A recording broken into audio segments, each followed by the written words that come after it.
Today we're reviewing the Diamondback Sync'r Carbon 29.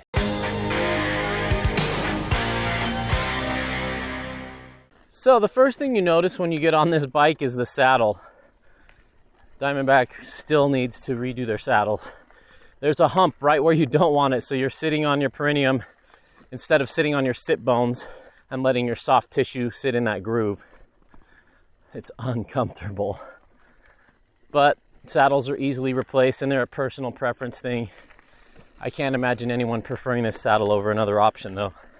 The next thing you notice about this bike is the effective top tube, or the distance to the bars when seated. Feels good. I'm 5'6". I have short legs and a long torso.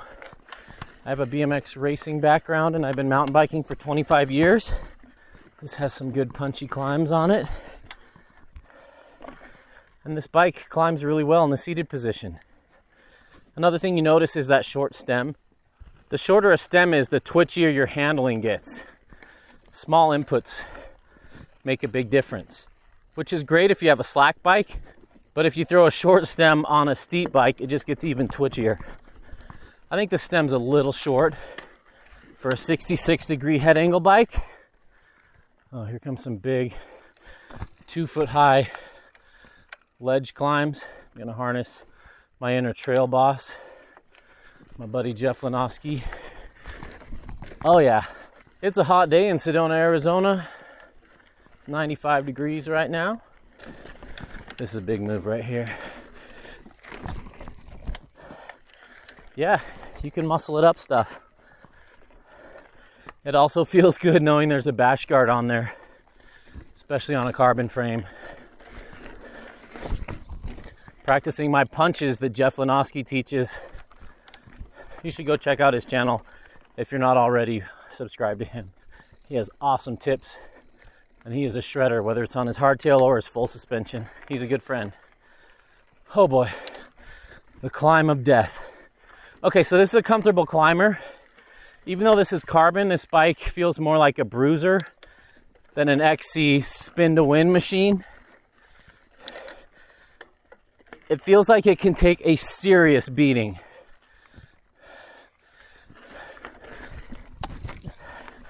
I still have my broken finger, so I'm not riding 100% today. I'm feeling that slacker seat angle. Ooh.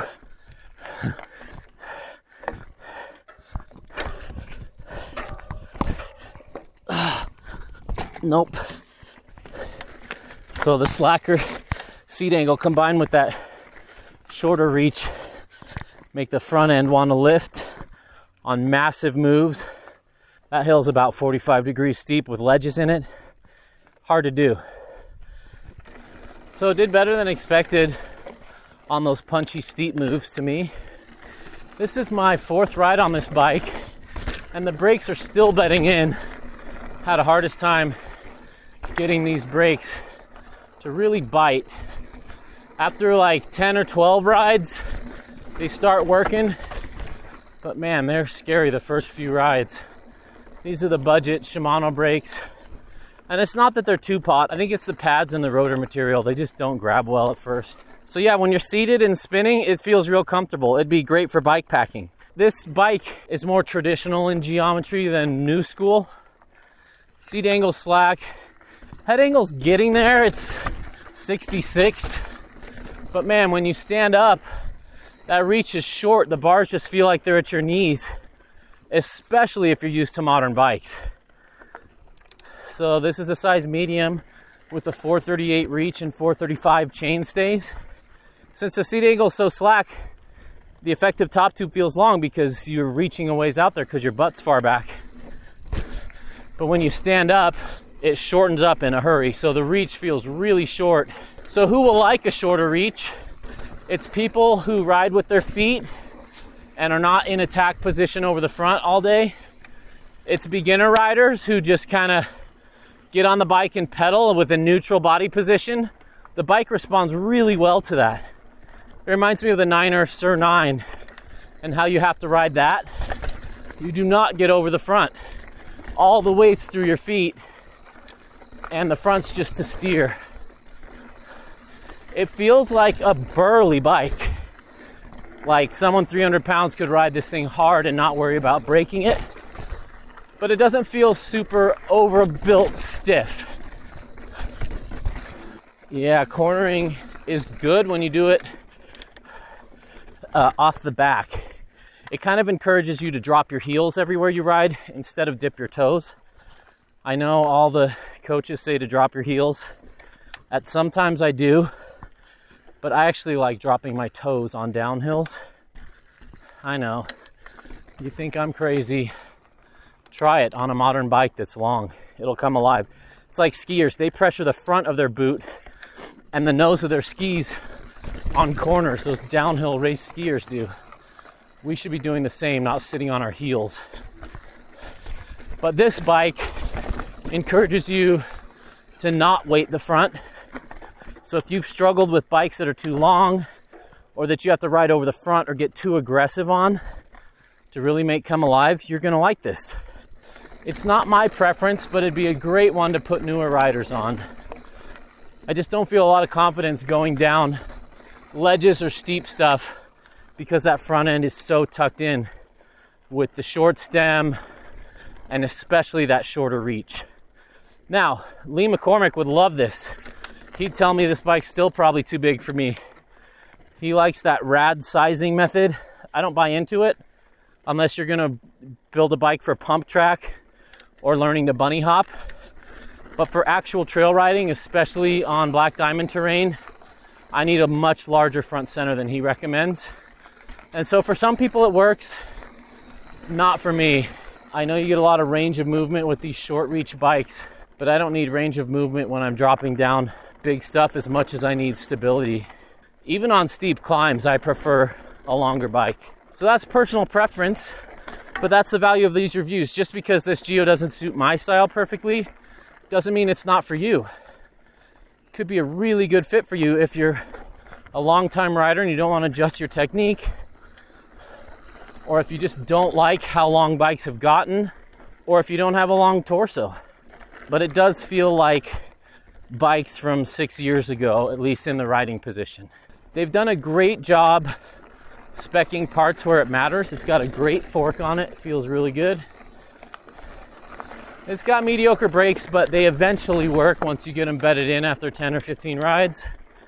But that GX shifter feels fantastic. And they didn't just do a GX derailleur, they did a GX shifter too, where many people skimp. It's got NX cranks and a cheap bottom bracket, but that doesn't matter.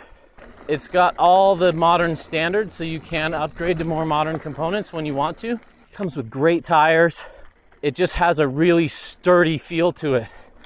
It feels like a big F-350 truck. It seems like it's trying to be like someone's first carbon bike.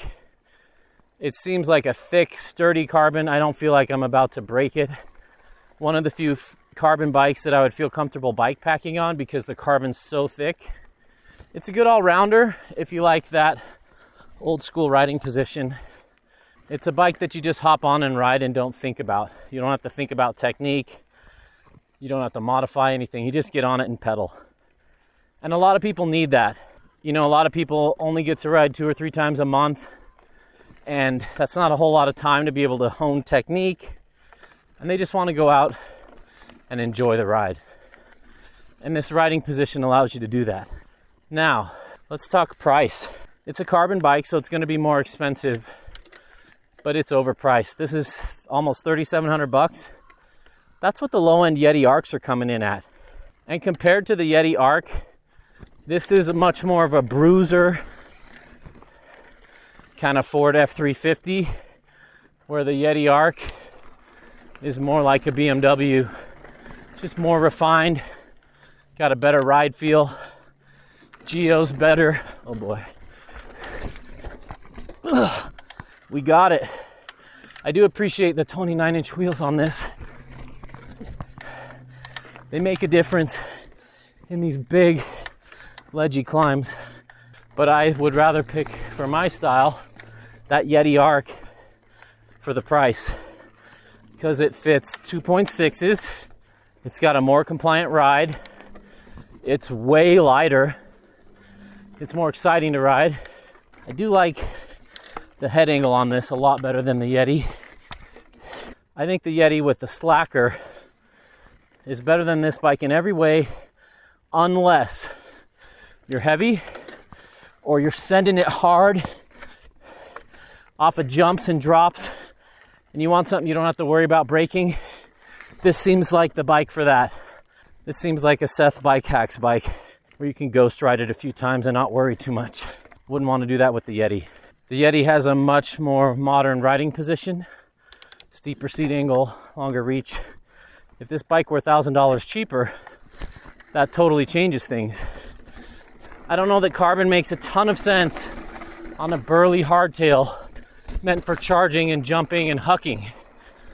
I would think aluminum or steel would be a better choice, just in case you do ghost ride it or dismount or smack it on some rocks. I think Diamondback knows that carbon sells and that people love the idea of carbon. But for this intended purpose, I don't know, it just feels like a risk.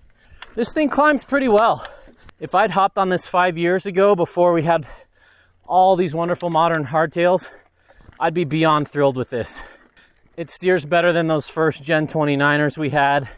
It's pretty fun to ride, but it's especially good for newer riders or people who don't attack the trail and just want to ride. The ride feels pretty good, not too stiff.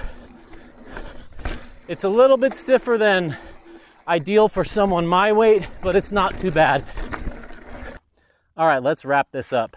I think it's a beautiful bike. I love the matte black with the gloss decals.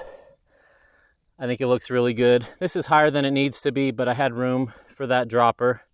Internal cable routing was quiet.